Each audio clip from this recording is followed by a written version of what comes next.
ओके बिस्मिल्लाहिर्रहमानिर्रहीम मूंग fermenter discuss करो last lecture की और फर्मेंटेशन हम डिस्कस करो व्यासरा नन چې کوم زموږ ټاپک دی هغه یو ښکلی ټاپک دی نوی ټاپک دی چې دا دی جینیټک انجینیرینګ صحیح شو اوکې ګورو چې دا څه ته وایي او د دې څه فواید دي زموږ ته نن سبا او چپټر نوم دی بایوټیکنالوجي که نه داسې ده لاله نو په بایوټیکنالوجي چپټر کې چې کوم نن ټاپک دی زموږ د کورس مطابق هغه دی جینیټک انجینیرینګ څه ته وایي لیسن کیرفولي د دې نوم نه ظاهر دی جینیټک انجینیرینګ لومبی خو انجینیرینګ پیژنو عام انجینیرینګ چې ورته موږ وایو engineering. What is engineering? Listen carefully. Engineering دی ته وایي د خو ماته وګوره چې یو شیز راواله بل ځای ته یو سو بل شیز راواله بل ځای ته یو سو خراب شیز لرې که سم کېده This is called engineering. لکه فار ایگزامپل یو بلډینګ وران شوی دی نه خو به ته ختمې که نه یا یو بلډینګ کې چې کوم دی روغ بلډینګ دی او چت یې خراب شو د یو کمرې چت خراب شو یا سره نو هغه کمرې چت به لرې کې که ټول بلډینګ به خرابې نو هغه چت به لرې کې فار ایگزامپل چې الکتریکل انجینیرینګ دی نو الکتریکل انجینیرینګ کې دی که نه چې یو بټن خراب شوي نو هغه بټن به لرې کې او روغه به ولګي داسې ده که نه یا یو بټن د ټیک ته ښکاري ټیک خو کار نه کوي نو چې کار نه کوي لرې کې به نه سو دس از کالډ انجینیرینګ تاسو ما په د انجینیرینګ په مطلب پوه کړئ چې انجینیرینګ دا دی چې ته کله یو خراب شیز ویني یا یو خراب ځای ویني هغه ته ریپلیس کړي صحیح ده یا د پکې دی سلو تاویږي تاویږي د پکی کار دا دی چې دا به تاویږي او هوا به درکوي خو سلو تاویږي نو چې سلو تاویږي څه به ورسره کې موډیفای کې به که موډیفای نه مراد دا دی یا به ورله کویل کې ګوتې ووهي یا به یې تارونه وګوري یا به بل څه مسله وګوري خیرن شوی نه صحیح ده که نه نو جوړ به یې کړي که موډیفای به یې کړي نو انجینیرینګ څه ته وایي انجینیرینګ دې ته وایي چې ته موډیفیکیشنز کې موډیفیکیشنز اوس موډیفیکیشنز دې ته وایي چې ته یو خراب شیز جوړ کړي دس از کالډ موډیفیکیشن یو خراب شیز جوړی دی ته وایي موډیفیکیشن یا یو نمبر 1 یا خو یې ریپلیس کړي ریپلیس نه مراد دا دی چې خراب شیز بالکل لرې که نوی ولګوه او یا چې کوم دی دویم لفظ دلته استعمالوم لږ شانتي موډیفای کړي جوړ یې کړي عمقه خراب شیز وي خو ته پکې لږ چینجز وکړي چې جوړ شي لکه فار ایگزامپل دا بټن دا نور ټیک ته خو کار سم نه کوي سپارکینګ کوي نو ته به یې کلاو کې وګورې که پیچونه یې سست راسستي پیچونه ورلټیټ که بس موډیفای دی کو ټیک شو انجینیرینګ کې موږ څه شی کوو موډیفیکیشنز کوو اوس که چېرې خبره راځي د جینیټک نو بیا خبره بل اړخ ته ځي دا بیا زمونږه جینوم ته ځي خبره بیا ډي ان اے او آر ان اے مطلب نیوکلیک ایسډ اړخ ته ځي خبره ټیک شو سو جینیټک انجینیرینګ څه شی دی دې باره کې به زه ډېرې زیاتې خبرې کوم لیسن کیرفولي واټ از جینیټک انجینیرینګ لومبی درله اګزامپل یې در کوم چې ذهن کې پریوځي دا خبره اسانه به شي ته بیا به وروسته زه ډیفینیشن ولیکم صحیح ده داسې ګورئ فار ایگزامپل دا یو سیل دی ټیک شو دا یو سیل دی یاسر جانه او په سیل کې دننه دا نیوکلیس دی او په نیوکلیس کې موږ سره څه پراته دي سر یس ډي ان اے پرته ده په نیوکلیس کې ډي ان اے پرته ده ټیک شو او تا ته پته ده چې ډي ان اے باندې جینز وي صحیح ده ډي ان اے باندې لاله جینز وي ټیک ده اوس داسې کار دی چې دا یو جین دا نمبر 1 جین دا نمبر 2 نمبر 3 نمبر 4 5 6 7 8 9 فار ایگزامپل دا جینز دي دا هر یو جین کار کول دی چې دا به یو سپیشل پروټین جوړي د هر یو جین کار دی چې دا به یو سپیشل پروټین جوړي او هغه پروټین به بیا هغه کار کوي صحیح ده په دې خبره او بیا وروسته را روان دی پروټین سنتھسس شته دی یو چپټر کې هغه به بیا ډیټیل سره وکړو وره د دې ډومبي جین کار دا دی فار ایگزامپل د کار دا دی چې دا به یو هارمون جوړي چې هغې ته وایي ګروث هارمون کم هارمون ګروث هارمون صحیح ده پوهېږي لکه ګروث هارمون به جوړی دا به یو پروټین جوړی چې هغه بیا ځي ګروث هارمون به جوړی وغیره وغیره ډېر ډیټیل سره نه ځم اوس داسې چل شوی دی چې دې کس کې دا سیل چې رچا دی دا د ګروث هارمون دپاره چې دا کم جین دی دا صحیح کار نه کوي نمبر 1 خبره خو دا ده نمبر 1 خبره چې لیس هارمون جوړی څه کوي هارمون کم جوړی کم هارمون کم جوړی growth هارمون. آیا د دې کس قد به اوچت شي وړوکی به پاتې شي که نه؟ نو growth هارمون کمی دی پکې، نو چې د growth هارمون کمی دی خامخا د ده به قد وړوکی جوړېږي. په خبره پوه شوې؟ شابس. یو بل کس دی داسې او په ده کې دا ډي ان اے ده، خبره شارټ کوو، ډي ان اے ده، او په ده کې چې کوم د گروث هارمون دپاره کوم جین دی هغه بار بار ایکسپریس کېږي، بار بار ایکسپریس کېږي، نو مور به وي که لیس؟ کم هارمون؟ گروث هارمون که نه زیات به پکې جوړېږي، نو د قد به د حد نه اوچت شي. نو دا دواړه نقصان دی که نه؟ دلته گروث هارمون کم جوړېږي قد وړوکی پاتې شو، دلته گروث هارمون زیات جوړېږي قد زیات شو. نو دا دواړه هارمونز ډیفیکټیو دي که نه؟ سوري دا دواړه جینز ډیفیکټیو دي، مسله ده پکې. خبره پوه شوې؟ موږ به داسې کار وکړو چې د دا گروث هارمون دپاره چې دا کوم جین دی داسې کار به وکړو، غور سره وره، دا جین به دلته کټ کړو، لرې به یې کړو. اوس په خبره پوه شوې؟ او یو داسې گروث هارمون دپاره به یو داسې جین انټروډیوس کړو، په ده کې به کېدو د ډي ان اے سره به یو ځای کړو. لسن کیرفولي، دا هغه نوی جین دی د گروث هارمون دپاره، ما د ده په ډي ان اے کې ولګاو. اوس پوه شوې؟ ما څه وکړل، د بل چا د ډي ان اے یو حصه مې راواخیستل او د ده ډي ان اے سره مې ولګوله. اوس دا چې کوم گروث هارمون جوړوي، دا جین چې کوم گروث هارمون جوړوي دا نارمل اماونټ کې جوړوي، نارمل اماونټ کې جوړوي. نو گروث به زه به دلته ولیکم چې نارمل هارمون. اوس پوه شوې؟ نو گروث نارمل شو که نه؟ هارمون چې نارمل شي گروث به هم نارمل شي، قد به بالکل ټیک شي. اوس پوه شوې؟ دلته چې کوم دی دا جین بار بار ایکسپریس کېږي، نو چې بار بار ایکسپریس کېږي قد به د حد نه زیات اوچتي، نو دا هم ریپلیس کولی شو که نه؟ نو موږ څه کوو لګیو؟ موږ لګیو د جاندار په ډي ان اے کې چینجز راولو. ووره د جاندار په ډي ان اے کې مینیپولیشنز راولو. څه شی؟ مینیپولیشن دی ته وایي چې ځینه بدل را بدل کې چینجز راولي. سو دقې ته وایي جینیټک انجینیرینګ، دقې ته وایي جینیټک انجینیرینګ. اوس واوره داسې کار دی چې مخکې د ده قد وړوکی و. ولې وړوکی و؟ ځکه چې گروث هارمون کم جوړېده. اوس به یې قد څنګه شي؟ نارمل به شي که نه؟ نو موږ څه وکړل؟ موږ د ده جین چې کوم دی موږ د ده جینیټک میټیریلز موډیفای کړل. پوهېږئ که نه؟ موډیفیکیشنز هم پکې وکړل که نه؟ نو چې موډیفیکیشنز هم وکړل هغه جاندار چې کوم ابنارملټي به پکې هغه ترېنه ختمه شوه. چې ابنارملټي ترېنه ختمه شوه نو بس خبره ختمه شوه، واپس نارمل ته راغله. دا په کوم پروسس وکړل؟ جینیټک انجینیرینګ. بل یو اگزامپل در کوم، څه ټایم کې دا ټماټر نو ټماټرو کې به چینجي کېدل دننه، په ټماټرو کې به دننه چینجي کې، بار نه به ټماټر بالکل زما په شانتي خو دننه به ختم. خبره پوه شوې؟ اجازه. نو دوی داسې کار وکړل چې ساینسدانان را پاسې داسې کار وکړل چې د یو بکټیریا نه یو جین راواغېستو، هغې ته وایي بي ټي جین. دا جین یې راواغېستو، د ټماټرو چې کوم تخم وي هغه تخم کې خو به خامخا ډي ان اے پرته وي، داسې ده که نه؟ او ډي ان اے کې به جین ځي، پوهېږئ که نه؟ ډي ان اے کې به جین ځي. دا بي ټي جین یې راواغېستو، د ټماټرو جین ډي ان اے کې ور واچو. خبره پوه شو؟ بیا داسې کار و چې دا تخم یې کله وکرو، ټماټر چې کله په بوټي کې کېدو،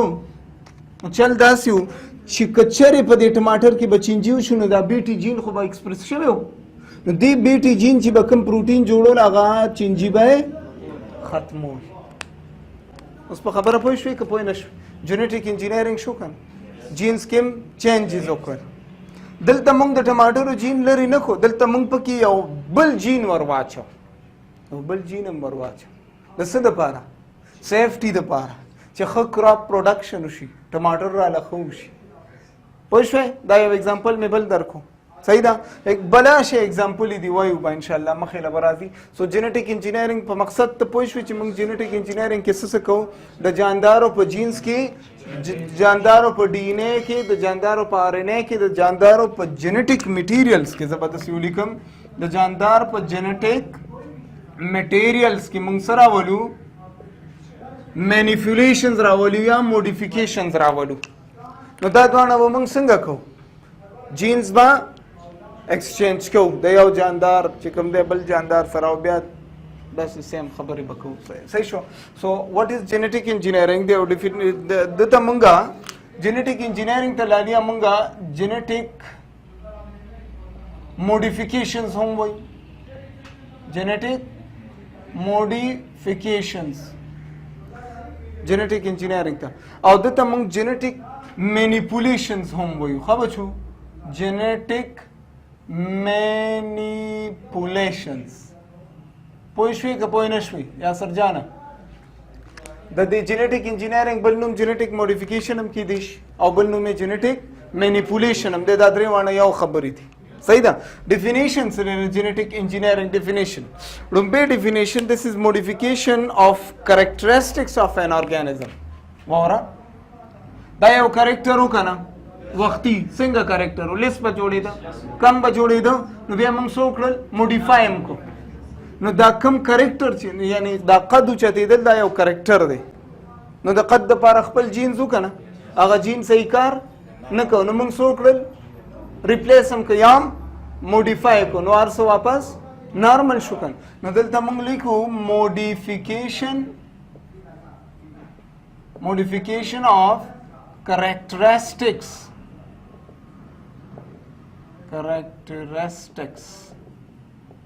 of an organism د یو جاندار characteristic کې مونږه modifications راوستل by manipulation of څنګه modification راوستو جینز کې مور لګوتی واله کړ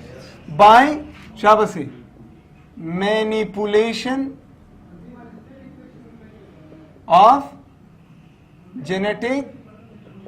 materials پوه نه شوي یا سرجانه genetic materials کې مونږه ګوره genetic materials کې مونږه manipulations راوستل نو څه مو کړل characteristics هم modify کړل this is called genetic engineering یا genetic modification صحیح شو یا genetic manipulation په خبره پوه شو صحیح ده څه مشکل خو نه ده کړ بل ډیفینیشن ته ګوره دیٹ از د artificial دا موږ په خپله کوو که دا موږ کوو که په خپله کېږي دا موږ کوو که نه نو artificial شو که نه یو نیچرلی چې قدرتي کېږي یو دای چې artificially کوي انسان یې کوي نو دا لګیا دي ډاکټران او ساینسدانان کوي که نه دا وګوره بیټي جین روانه د بکټیریا نه راوباسه اوس بکټیریا خو رانه نه چې دله جین ورکي نو بکټیریا نه دا بیټي جین راویستو ټماټرو جینس کې انټروډیوس کړو چې انټروډیوس کو ټماټرو کې بیا چینجي نه کېدل ټماټر روغ جوړېدل ٹھیک ده نو دا artificial دی what is genetic engineering the artificial modification بل definition لاله the artificial modification and recombination دا خبره وره recombination of DNA of an organism is called genetic engineering or the artificial modification and recombination منګه د DNA د جین او د ټماټر جین بکټیریا یو مایکرو ارګانیزم دی او ټماټر یو بوټی دی د دې دوه جینز هم یو ځای کړل کنه نو ریکمبینیشن هم وکړو ریکمبینیشن دی په جندو چې د یو جاندار جین بل جاندار جین سره یو ځای کول ریکمبینیشن سو څه چل موکو نمبر 1 اوس ګورا د ریکمبینیشن نه پس موډیفیکیشن وش مخکې په کې چینجی کېدل اوس په کې چینجی نه کیږي ریکمبینیشن موکو جینز سم یو ځای کړل ډي ان اے د ډي ان اے فریګمنټس یو ځای کو روان دي رسته به ان شاء الله ډیټیل سره ویم سو یو ډیفینیشن دا شو یو دا شو په خبره پوه شوي what is genetic engineering the artificial modification and recombination of DNA of an organism is called genetic engineering شابس next definition دریم definition ګوره چې کوم یو درته آسان او هغه ته اوچت کړ دریم definition دی چې the process of using recombinant DNA technology the process of using recombinant DNA technology دا را روان دی خان دی چپټر کې ان شاء الله وایم the process of using recombinant DNA technology څه دپاره genes change کې کنه to alter means change کول to alter or دلته لیکم change genetic materials of an organism. This is also called genetic engineering. ګوره بچو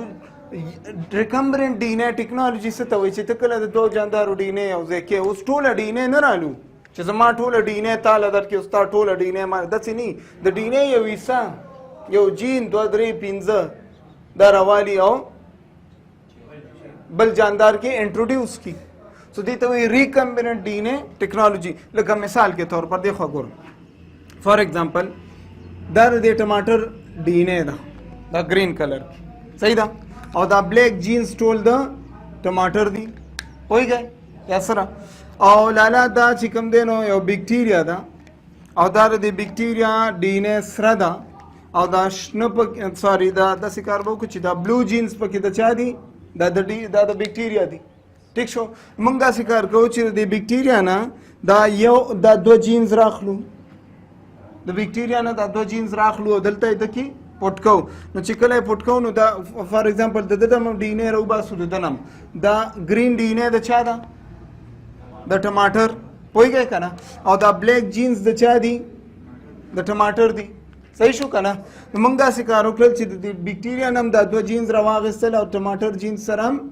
یو ځای کړل نو چې یو ځای کړل لاله دا نوې ډي ان اے جوړ شو کنه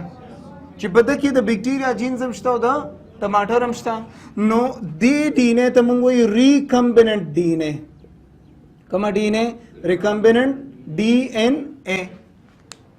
نوې چې کومه ډي ان اے جوړه شو هغې ته وایي ریکمبیننٹ ډي ان اے. اوس دا ریکمبیننٹ ډي ان اے ټیکنالوژي اوس ګوره د دې ټماټرو دا جینز چینج شو که نه نوي جینز پکې رالل که رانلل یا سره شابس. نو د پروسیس آف یوزینګ ریکمبیننٹ ډي ان اے ټیکنالوژي recombinant DNA ټیکنالوژي مې استعمال کړه او د جاندار جینز هم یا جینیټک میټیریلز هم چینج کړل. دس از کالډ جینیټک انجینیرینګ. په مطلب خو پوه شوې که نه چې جینیټک انجینیرینګ کې موږ څه کوو صحیح ده لاله اوکې. لږې خبرې د هسټري باره کې کومه چې دا جینیټک انجینیرینګ کله نه شروع شو لږې خبرې د هسټري باره کې کوو. نو ډیټ چې کوم دی کله نه دا شروع شوی و جینیټک انجینیرینګ د کله نه دا خو پخوا نه خو ډېر دغه نه و که نه ډېر مطلب ډېر وایلیټ نو چا نه پیژندو نو په 1973 کې دا ډېر زیات وایلیټ شو 1973 نه دا انتهایی تیز شو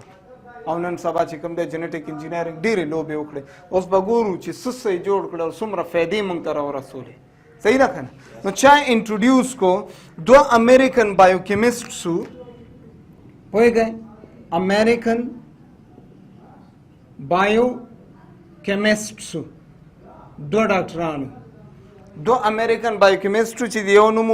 سټینلی ان کوهن دلته به په ګرین کې ولیکم سټینلی ان کوهن سټینلی ان کوهن او بل ورسره ډبلیو نوم دی سر هاربرټ ډبلیو بویر هاربرټ ډبلیو بویر دا دوه ساینسدانانو امریکن بایوکیمسټو چې دوی په لومبي ځل چې کوم دی یو جي ایم او جوړ کړو جي ایم او څه ته وایي وروسته راته وایم ټیک شو. نو د دې 1973 نه دې خوا چې کوم دی نو بیا کار پې سم تیز شو صحیح ده لاله ټیک شو. او فادر آف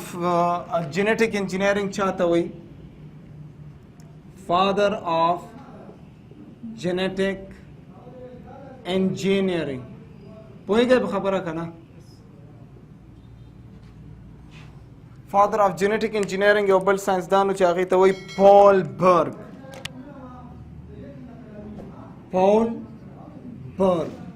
دا چې کوم دی نو دا د جینیټک انجینیرینګ فادر دی صحیح شو شابسې. نو کله نه شروع شو 1973 نه د تیزی اختیار کړله امریکن بایوکیمسټسو دوی لومبی جی ایم او جوړ کړو جی ایم او څه ته وایي اوس درته وایم صحیح شو واوره همدلته دې پوهېږم دا به صفا Listen, Yasser Jana. دا څه کار دی تا ته پته و چې دا ګرین جینز دا ګرین ډي ان اے د چا وه د ټماټر وه بلیک جینز د چا و ټماټر ګرین جینز د چا و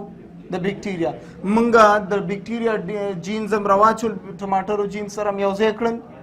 نو یو نوې ډي ان اے جوړه شوه که نه مطلب د ټماټر په ډي ان اے کې چینجز وشي یا سره نو دا ټماټر یو جی ایم او شو جی ایم او جینیټیکلی موډیفاید ارګانیزم دا هغه ارګانیزم سو چې جینز کې موډیفیکیشنز وکړل جی ایم او او دې پیژندو جینیټیکلی موډیفاید پوهیږئ لالا organisms GMO دیو پیژندو نو اوس موږ دا وایو چې سټینلی ان کوهن او هاربرټ ډبلیو بویر چې کوم دی دوی جینیټیک انجینیرینګ ډیر تیز کو دوی پکې کار شروع کو ډیر زیاتې نخرې پکې وکړلې سو زه دا ویل غواړم جی ایم او دیو پیژندو هغه جاندار چې د هغه جینیټیک میټیریلز کې چینجز راشي یو نوې ډي ان اے پکې انټروډیوس شي هغې ته موږ وایو جی ایم او پوه شوئ شابسې نو لومبی جی ایم او چې کوم جوړ شوی و هغه ای کولای دلته لیکمه فرست جی ایم او پیژنئ دا یو مایکرو ارګانیزم و څه شی و مایکرو ارګانیزم یو بیکټیریا وه چې هغې ته وایي اسکریشیا کولای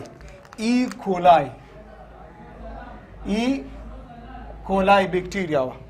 د دې بیکټیریا په ډي ان اے کې چینجز چا وکړل سټینلی او هاربرټ ډبلیو بایر خبره پوه شوئ او کله یې وکړل په 1973 کې نو لومبی جی ایم او ایم سی کیوز کې کراشي چې د فرست جی ایم او فارم واز ای کولای په 1973 کې لومبی جی ایم او جوړ شوی بیا لومبی جی ایم او اینیمل څوک نمبر 2 فرست جی ایم او اینیمل پوهیږئ که نه دا څوک خبرې موس د مږې په جینز کې دوی چینجز وکړل موس په 1974 کې سر فرست جی ایم او اینیمل څوک اینیمل نیکه اینیمل فرست اینیمل څوک موس فرست مایکرو ارګانیزم څوک فرست پلانٹ نمبر 3 فرست جی ایم او پلانٹ دا ټوبیکو بوټی و تمباکو والا بوټی دا جسٹ انفارمیشن لږ شانتې ځان سره یاد ساتئ ټوبیکو دا هم په 1983 کې کړي 1983 کې فرست جی ایم او پلانٹ فرست جی ایم او مایکرو ارګانیزم ای کولای فرست جی ایم او اینیمل mouse and first GMO plant was tobacco 1983 د دوی په جینز کې چینجز وکړل خبره پوه شوئ دا انفارمیشنز به یادي لا شابسي نو بایوټیکنالوژي دی وپېژندلی چې په بایوټیکنالوژي کې اصل کې موږ څه کوو جاندارو جینز کې الټریشنز راولو جاندارو جینز کې چینجز راولو خراب جینز لرې کوو ښه پکې انټروډیوس کوي یا کم جینز صحیح کار نه کوي هغه لږ موډیفای کوو لږ چینجز پکې راولو چې هغه پروټین په هغه کې بیا ښه جوړېږي او کارونه بیا ډېر کوي سو دس از اباؤٹ جینیټک انجینیرینګ دا صرف انټروډکشن نیکسټ لیکچر کې بیا زه انشاءالله چې کوم دی هسټري مې بیان کړه که نه یو څو خبرې مې پکې وکړې ډېرې نه نیکسټ لیکچر کې به انشاءالله چې نیکسټ کوم ټاپک دی نیکسٹ ٹاپک دے objectives of genetic engineering دے بارے کې ان شاء الله چې خبره صحیح ده